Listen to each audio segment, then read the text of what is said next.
5 bola 8-marta 8 sotixli hovli uyimiz sotuvga qo'yilmoqda. Ko'rib turgan mana hovli uyimizni mahallasi, ko'rib turganlaring mana bu tomondan mana katta yo'ldan kirish va mana bu hovli uyimiz sotuvga qo'yilmoqda. Hozir hovli uyimizni sizlar bilan qisqacha obzorini tanishib chiqamiz. Hovlimiz umumiy maydoni 8 sotixdan iborat. Kirganimizda mana kirish darvoza va qo'shimcha foydalanish uchun огороди mavjud. Xonadonimizda mana garaji ham mavjud. Sizlarga yana obzorni ko'rib chiqamiz. Yomg'irligi uchun ozgina tezroq yurib, obzor bilan tanishtirib chiqaman sizlarni.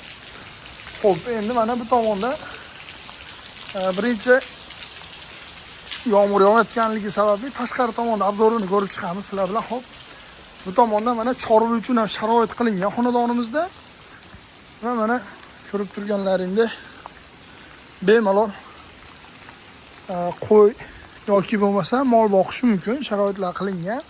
Va mana bu tomonda sklad ham bor va mevali daraxtlari ham bor xonadonimizda.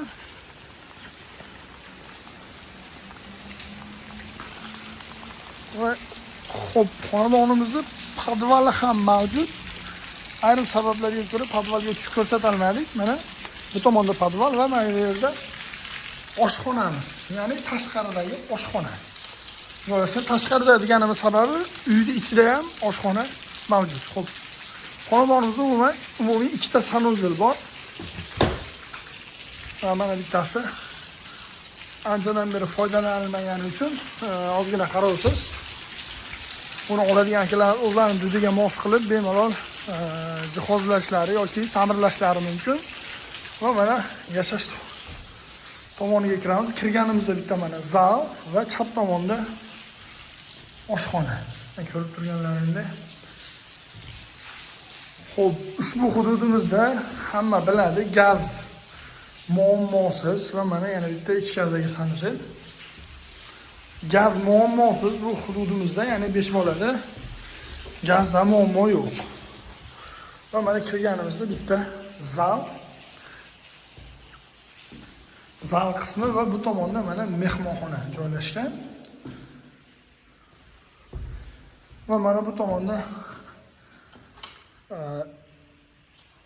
kichik zal desak bo'ladi, ya'ni oila a'zolari uchun va bu tomonda mana spalni joylashgan.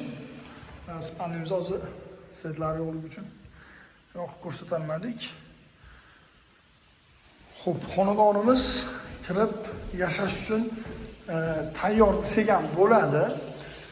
Yoki bo'lmasa olib olgan akalarimiz o'zlarining xohishiga qarab o'zgartirishlari mumkin. Narx qiziq bo'lsa kommentariyada plyus belgisini qoldiringlar.